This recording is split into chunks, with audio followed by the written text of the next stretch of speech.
Now, the next possible underlying cause we need to understand is this anabolic imbalance. It was Dr. Emmanuel Revisi who helped us understand that the body has this natural circadian rhythm at the cellular level. During the day, we should be in a catabolic state where the body's really good at creating energy the right way and also breaking down so that it can be rebuilt and renewed. And then at night, we should move into an anabolic state where the body's really good at sleeping and resting, but also repairing and rebuilding. So both of these states are good. They're both appropriate, but for a wide variety of reasons, some people can get really stuck in one of these states. And if they're really stuck in one of these states, then that can create a whole lot of trouble. So if someone's stuck in this anabolic state, the problem that we're looking at here is that in that state, the body prefers to create energy through this fermentation process. So a lot of people that we see with these anabolic imbalances have problems that can come from creating energy too often through fermentation. So we see things like anxiety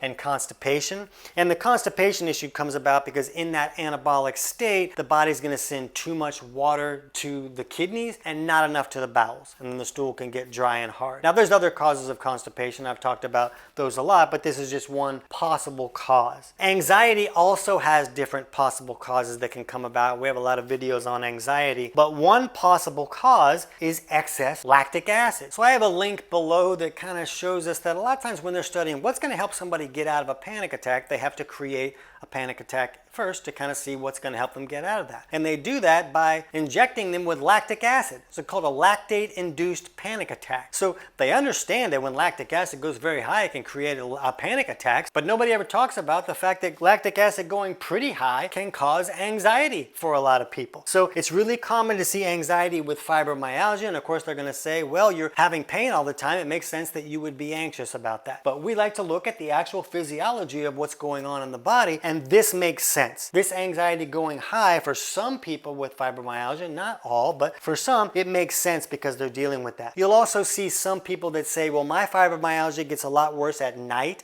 especially when I wake up, when I've been asleep that night. That's when it really is the worst. And that's because the body's moving more into that anabolic state at night and throughout the night. And it's creating even more of its energy through that fermentation because the body's more in that anabolic state. So if a person is leaning too far on that anabolic side, when we can take steps to improve that imbalance, well, now they have a different set point. Now the body's not creating as much energy through that fermentation because it's in more of a catabolic state during the day like it's supposed to be.